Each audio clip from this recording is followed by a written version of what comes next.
오늘 선포되어질 하나님의 말씀은 사도행전 8장 1절에서 8절까지의 말씀입니다.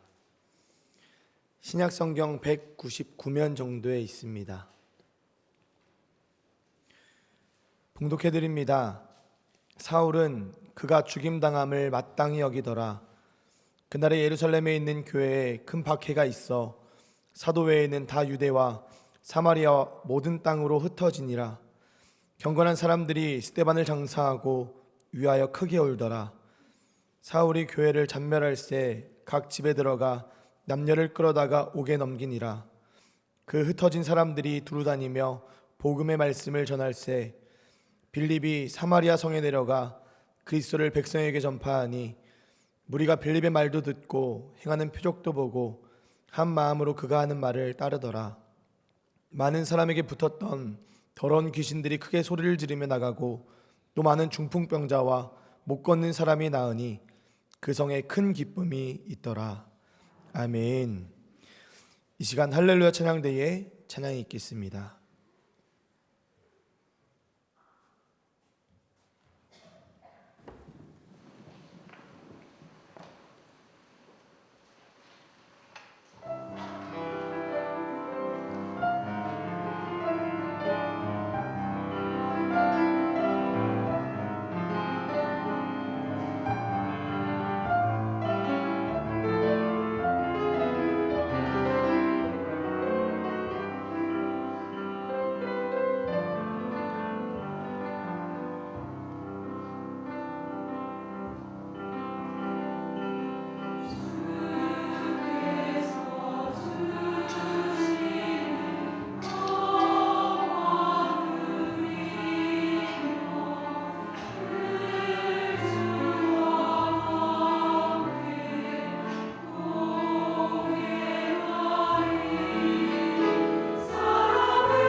마스크를 쓰고 예배를 드리는 황당한 일을 우리가 경험하고 있습니다. 우리 성가대도 마스크 쓰시죠, 뭐. 우리 함께 쓰시고 이제는 우리 예배실을 보호하기 위해서, 예배자를 서로 보호하기 위해서 마스크를 쓰는 것이 옳다고 여겨지고 있습니다. 그래서 저도 예배 끝나고 내려가서 마스크 쓰고 인사를 드리도록 하겠습니다. 마스크 쓰고 답답하고 이런 상황에 우리 모두에게 당황스럽지만 그래도 말씀드린 것처럼 예배실을 보호하고 예배를 보호하고 함께 예배한 예배자를 보호하기 위해서 우리 서로를 위해서 마스크를 쓰는 일에 여러분 함께 동참해 주신 거 감사하고요. 하나님께서 마스크를 쓰고 예배드리는 이 황당한 모습을 보시고 우리 바이러스를 속히 소멸시켜 주실 줄로 믿습니다. 믿음을 가지고 함께 예배드리면 좋겠습니다. 여러분, 어떤 한 사람의 의로운 죽음은 그 주변 사람들 혹은 그 시대에 큰 영향을 주게 마련입니다. 예를 들어서 우리나라 자유당 정권을 무너뜨린 4.19 학생운동은 김주열이라는 학생의 죽음으로 불이 붙었다고 합니다. 또 1970년대 노동운동은 청계천에서 재봉 일을 하는 전태일이라는 청년의 죽음으로 역시 불이 붙었습니다. 또 우리나라 군사 정권을 무너뜨린 6.29 선언도 박종철이라는 한 청년의 죽음이 큰 역할을 했던 것 우리가 잘 알고 있습니다.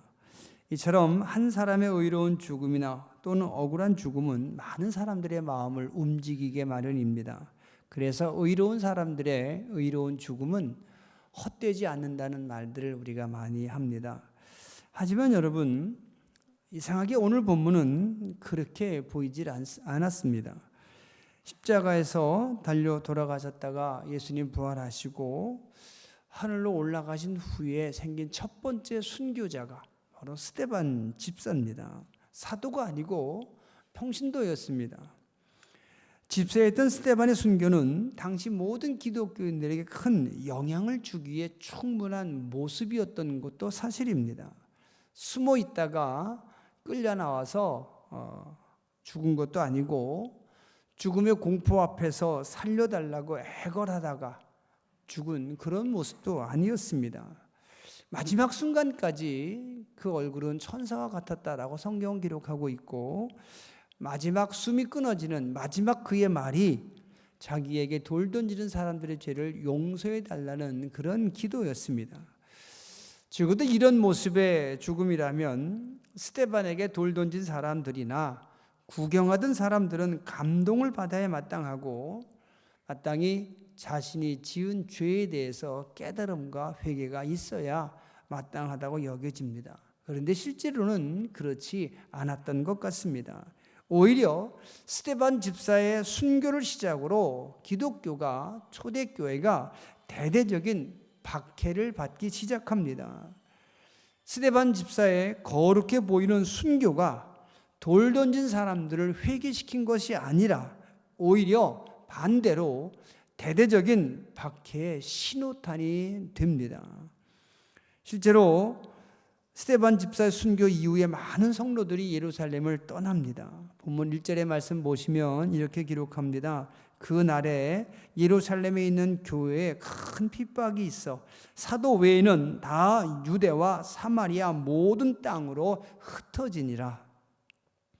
스데반 집사의 거룩과 순교로 오히려 박해가 시작이 되고 사람들이 흩어질 수밖에 없었습니다. 스데반의 죽음처럼 이렇게 당당하고 의연하고 경건해 보이는 모습의 죽음이라면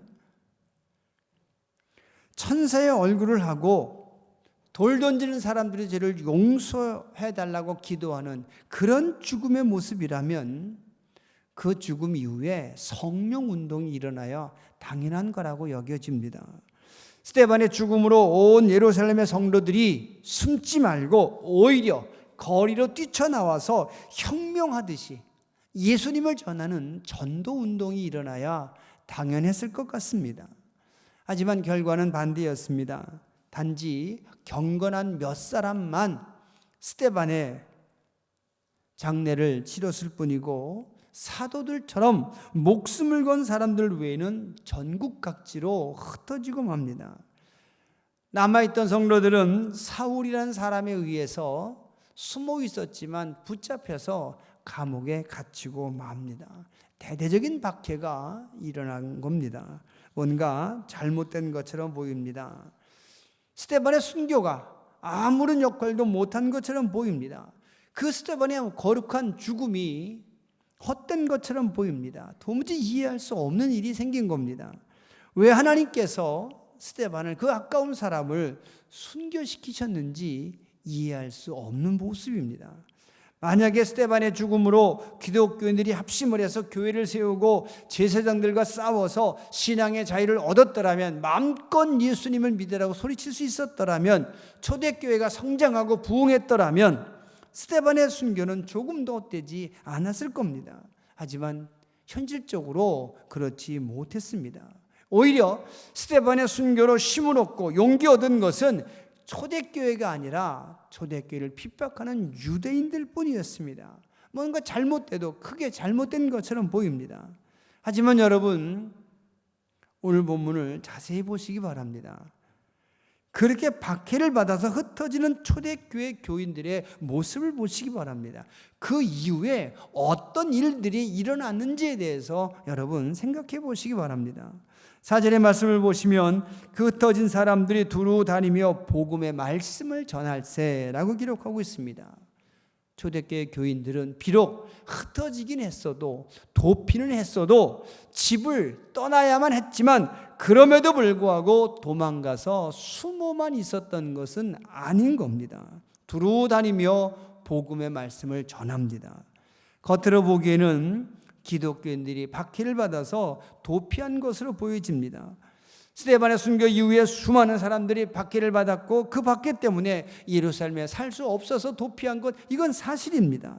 그래서 예루살렘을 떠나서, 집을 떠나서 지방으로, 산속으로, 바닷가로, 더 나아가서 다른 도시로, 다른 나라로 떠나야만 했습니다. 모두가 실패한 것처럼 보입니다. 다 빼앗긴 것처럼 보입니다. 하지만 여러분, 그들은 그렇게 흩어져 나갔지만 자기의 신분을 숨기고 과거를 숨긴 채 숨지겨 산 것은 아니었습니다. 오히려 두루다니며 복음을 전합니다. 그리고 복음은 그렇게 그들에 의해서 이스라엘의 밖으로 나가서 외국 사람들에게도, 외국의 도시에도 예수가 전해지고 복음이 전해지는 계기가 되었다는 것을 성경에서 우리에게 말씀하고 있습니다. 대표적인 예를 든다면 안디옥 교회가 좋은 예가 될 것 같습니다.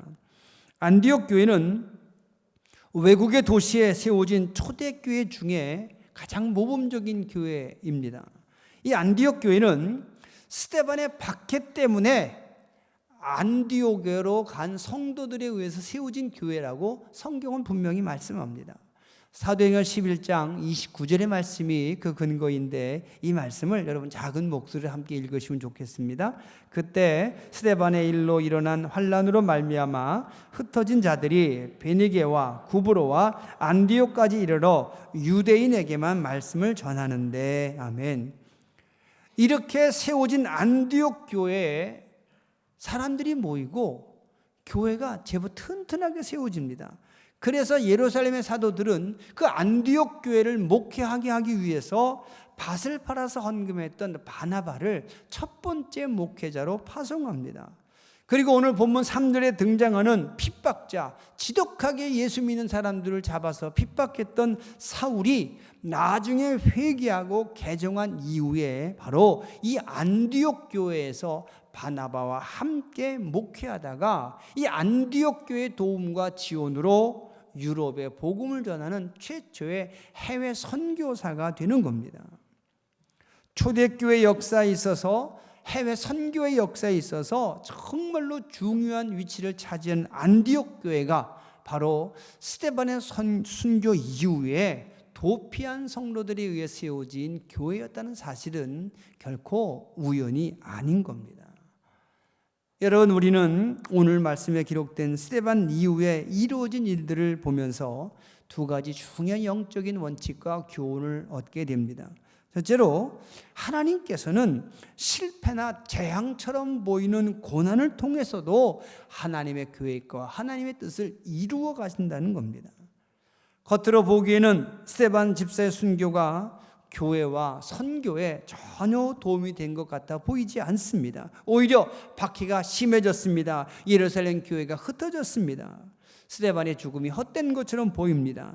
기독교인들은 예루살렘에 살 수가 없어서 뿔뿔이 흩어져 도망가야 했습니다. 하지만 여러분, 시간이 지나면서 그 흩어짐이, 그 고난이 복음을 더 많은 곳으로 해외까지 전하는 중요한 선교의 계기, 전도의 기회가 되었다는 사실을 주목하시기 바랍니다.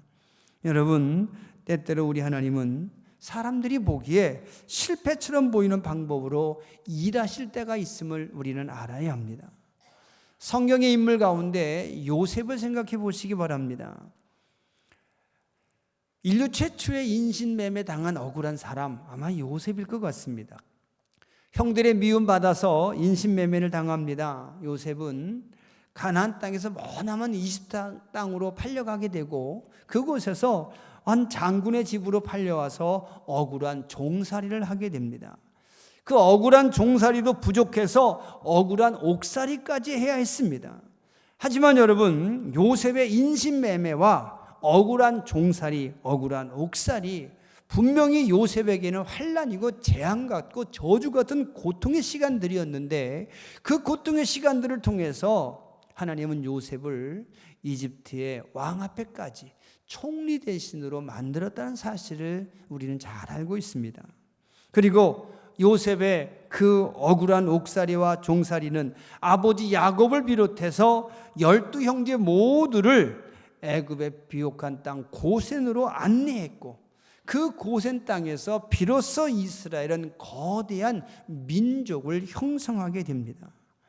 만약에 요셉이 그냥 집에서 다른 형제들과 함께 사이좋게 지내면서 양이나 치며 살았다면 그냥 평범한 청년에 불과했을 겁니다. 나중에 요셉도 이집트로 곡식 사러 오는 평범한 이스라엘 사람들 중에 하나에 불과했을 겁니다. 여러분, 때때로 고난과 환난은 우리를 하나님의 계획 가운데로 안내하시는, 인도하시는, 우리를 이끄시는 하나님의 구체적인 간섭의 이끄심의 한 방법이 될 수 있음을 믿으시기 바랍니다. 재앙 같은 문제를 만나고 저주 같은 고난을 만났지만 때로는 그 문제와 그 고난이 우리를 하나님의 뜻과 하나님의 계획으로 이끄시는 영적인 이정표, 영적인 안내자가 될 수 있음을 우리는 믿고 기도해야 합니다.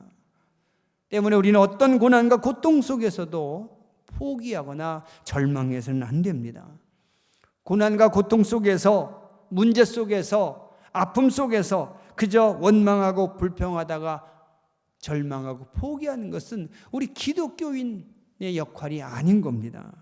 그 속에서 그 아픔이 내게 너무너무 고통스러웠지만 그 속에서 우리는 하나님의 살아계심과 하나님의 도우심과 하나님의 계획하심을 믿고 기도하며 인내하는 것, 이것이 우리들의 역할이며 그 역할을 통해서 하나님은 자신의 뜻을 이루어 가심을 믿으시길 바랍니다. 성경의 모든 인물들은 하나같이 고난과 고통을 통해서 하나님을 만나고 하나님의 안내를 받아서 하나님의 일을 해왔음을 기억하시기 바랍니다.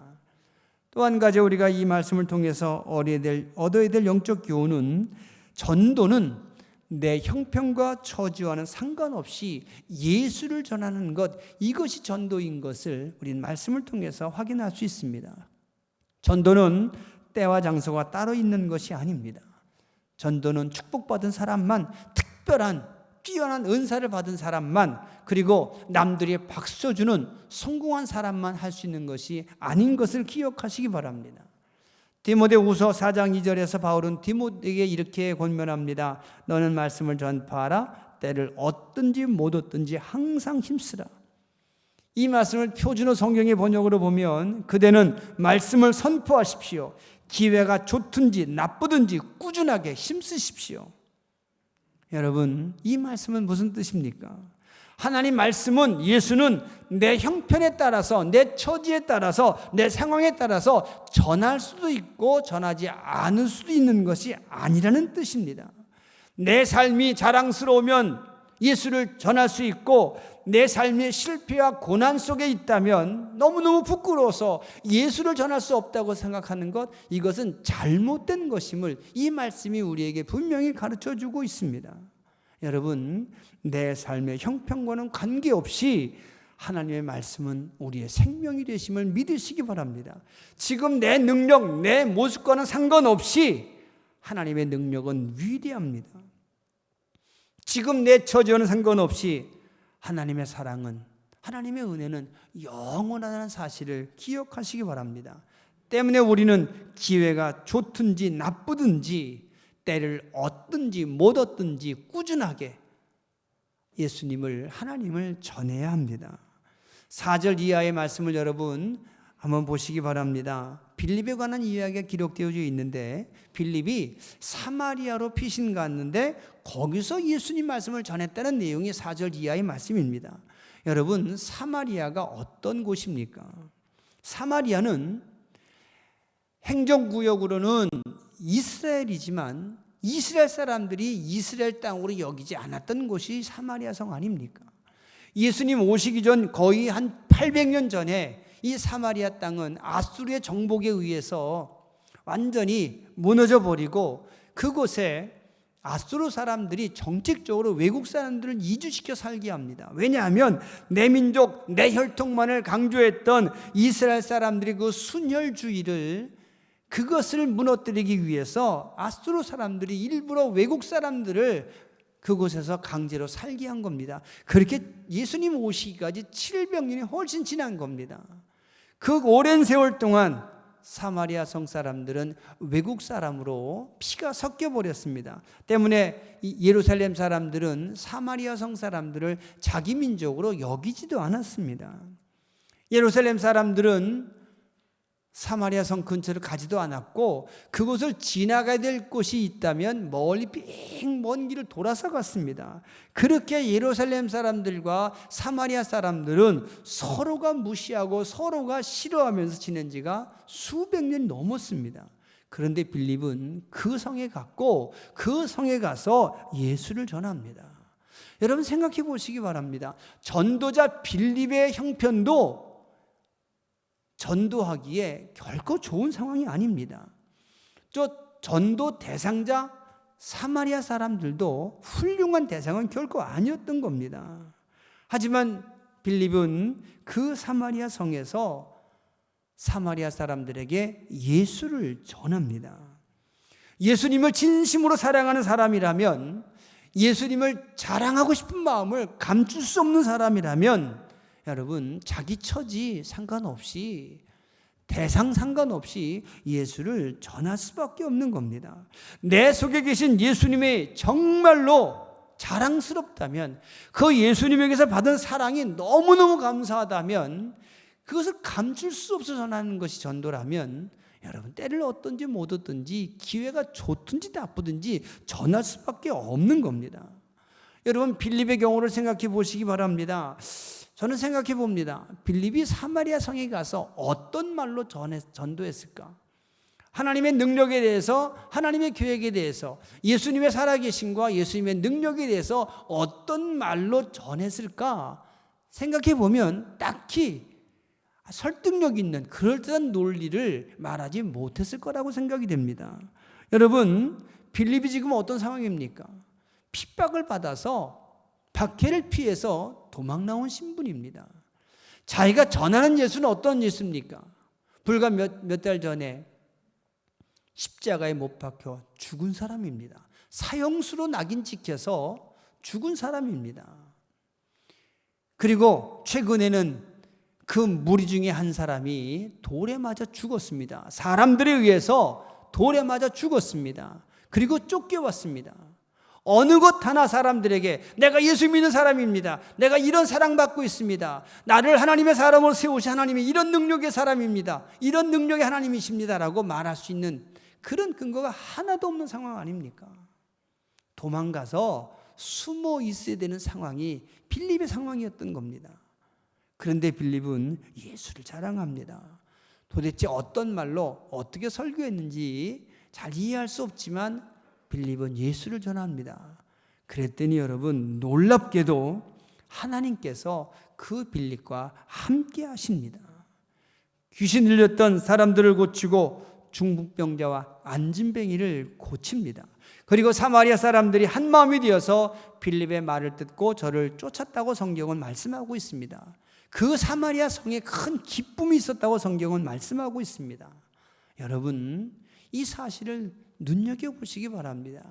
이 상황을 깊이 생각해 보시기 바랍니다. 내가 이해할 수 있고 내가 설명할 수 있는 하나님의 계획을 설명하는 것이 전도가 아니라 도무지 이해할 수 없지만 지금 내 처지로는 하나님의 능력에 대해서, 하나님의 사랑에 대해서 말할 수 없는 처지지만 그럼에도 불구하고 예수를 전하면 그 예수를 하나님께서 증명케 하시고 그 예수 전하는 나를 하나님께서 결코 부끄럽게 하지 않으신다는 사실을 분명히 믿으시기를 바랍니다. 전도는 지금의 내 모습과는 관계없이 예수를 전하는 게 전도입니다. 예수를 전하기만 하면 그 이후에 하나님이 책임지십니다. 내 입에서 선포된 예수를 하나님이 책임지시고 선포하는 나를 하나님께서 책임져 주시는 것, 이것이 전도임을 믿으시기를 바랍니다. 교회 전도 존재 이유는 전도입니다. 예수님께서 하늘로 올라가시면서 마지막으로 제자들에게 당부하신 말씀이 무엇입니까? 마가복음 16장 15절 말씀을 함께 읽으시기 바랍니다. 또 이르시되 너희는 온 천하에 다니며 만민에게 복음을 전파하라. 아멘. 전도입니다. 평생 사도들이 목숨 걸고 한 일이 무엇입니까? 역시 전도입니다. 사도행전 5장 42절 말씀 보면 이렇게 기록합니다. 그들이 날마다 성전에 있든지 집에 있든지 예수는 그리스도라고 가르치기와 전도하기를 그치지 아니하니라. 여러분, 전도는 교회가 하고 있는 여러 가지 프로그램 중에 하나는 절대 아닙니다. 전도는 교회의 존재 이유이며 가장 큰 사명입니다. 그리고 하나님의 일이 있어서 마지막 단계, 마지막 열매, 마지막 꽃, 그건 전도일 수밖에 없습니다. 하나님께서 사람들을 변화시키셔서 어떤 사람은 기도하는 사람으로 세우시고 어떤 사람은 섬기는 사람으로 세우시고 어떤 사람은 능력을 행하는 사람으로 사용하시고 어떤 사람은 말씀을 전하는 사람으로 세우시지만 그 모든 사람들이 합력해서 하나의 열매를 맺게 되는데 그 하나의 열매가 뭡니까? 예수 전하는 것, 예수 증거하는 것, 하나님 말씀 전하는 것, 그겁니다. 그렇기 때문에 우리 하나님은 전도하는 사람에겐 어떤 능력이든 어떤 지혜든 아끼지 않고 주신다는 사실을 믿으시기 바랍니다. 어떤 형편과 처지에 있는 사람이든 그 사람이 전도하고자 마음만 먹으면 그곳에서 전도할 수 있도록 지혜와 능력과 상황을 만들어 주신다는 사실을 믿으시기를 바랍니다. 빌립의 경우를 다시 한번 생각해 보시기 바랍니다. 초라하게 쫓겨나온 사람입니다. 도망 나온 사람입니다. 그가 전한 예수가 그 당시 사람들에게 훌륭하게 보이지도 않았습니다. 비참하고 초라하게 죽임당한 사람입니다. 최근에 또 박해가 있었습니다. 그 박해 견디지 못하고 도망 나온 사람이 빌립입니다. 그런데 여러분, 그가 예수 전했을 때 그 손에서 놀라운 표적이 나타납니다. 7절과 8절의 말씀 보면 많은 사람에게 붙었던 더러운 귀신들이 크게 소리를 지르며 나가고 또 많은 중풍병자와 못 걷는 사람이 나으니 그 성에 큰 기쁨이 있더라. 아멘. 처음 빌립이 사마리아에 도착해서 예수를 전하기 시작했을 때 사마리아 성 사람들은 비웃었을 겁니다. 조롱했을 겁니다. 유대인들에게 붙잡혀서 십자가에 못 박혀 죽은 그 예수를 전한다는 게 그들에겐 이해가 안 됐을 겁니다. 지금은 죽고 없는 그 예수를 전하다가 자기의 친구까지 또 돌에 맞아 죽임 당했는데, 그리고 자기도 맞아 죽을까 봐 여기에 도망 나온 사람이 그 예수를 또 전한다는 것이 사마리아 성 사람들에게 이해가 안 됐을 겁니다. 조롱거리였을 겁니다. 도망 나온 니까지 있게 뭐 할 수 있겠냐고, 예수가 뭐 너에게 해준 게 있고 뭐 자랑스러워서 또 전하냐고 아마 비웃었는지도 모르겠습니다. 하지만 여러분, 빌립이 예수를 전했을 때 하나님은 빌립과 함께 하셨음을 믿으시기 바랍니다. 빌립에게 능력 주셔서 표적이 나타나고 기적이 나타납니다. 이것은 빌립에게만 해당되는 말은 아닙니다. 복음을 전하는 모든 사람들에게 예외 없이 능력을 주신다는 사실을 믿으시기 바랍니다. 전도하는 사람의 발걸음은 우리 예수님께서 책임지심을 믿으시기 바랍니다. 전도하는 사람의 입에서 나오는 말들은 우리 예수님께서 책임지심을 믿으시기 바랍니다. 이제 용기를 가지고 복음 전하시길 바랍니다. 내가 이해할 수 없어도, 내 상황에서 논리적으로 설명할 수 없어도 하나님의 살아계심을, 하나님의 사랑하심을, 예수님의 은혜를 전하시기 바랍니다. 지금 내 모습이 남 앞에 나서기에 초라해 보여도, 남에게 예수 믿으라고 할 만큼의 자랑스러움이 내게 없어도 예수를 전하면 그 말을, 그 사람을 하나님께서 빌립처럼 책임져 주신다는 사실을 믿고 말씀을 전하며 살아가는 여러분들 되시기를 바랍니다. 사랑하는 성도 여러분, 하나님의 생각은 우리 생각과 다릅니다. 때론 실패로 느껴지고, 때론 고난으로 여겨지고, 저주와 재앙처럼 느껴지는 그 고통 속에서도 하나님은 살아계시며, 그 속에서 나에게 말씀하시는 말씀이 있음을, 나에게 부르시는 손짓하심이 있음을 믿으시기 바랍니다. 지금 내 삶의 형편이 어떠든 상관없이 하나님 찬양하며 그 말씀 따르며 전하며 살아가는 여러분들 되시길 바랍니다. 그러면 하나님께서 우리의 삶을 책임져 주실 줄로 믿습니다. 예수를 전하며 살아가는 우리의 삶의 질을 하나님께서 높여 주실 줄로 믿으시길 바랍니다. 거듭 말씀드립니다. 전도는 나를 자랑하는 것이 아니고, 내가 설명하는 것이 아니고, 예수를 선포하는 겁니다. 내 형편과 처지와 상관없이 예수님 살아계심을 선포하시기 바랍니다. 내가 예수 전하면 하나님이 책임져 주신다는 사실을 믿고 전하시기 바랍니다. 이제 하나님께서는 예수님을 전하는 우리의 삶에 기사와 표적을 나타내 보여주심으로 하나님의 살아계심과 예수님의 살아계심과 성령의 능력을 증명하신다는 믿음을 가지고 예수를 전하며 살아가는 여러분 모두가 되시기를 우리 주님의 이름으로 부탁을 드리겠습니다. 기도하겠습니다. 하나님, 빌립처럼 예수 전하며 살아가게 하여 주옵소서.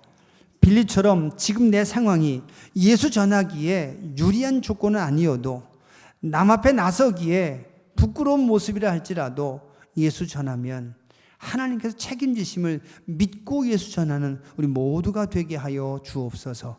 예수님 이름으로 기도합니다. 아멘.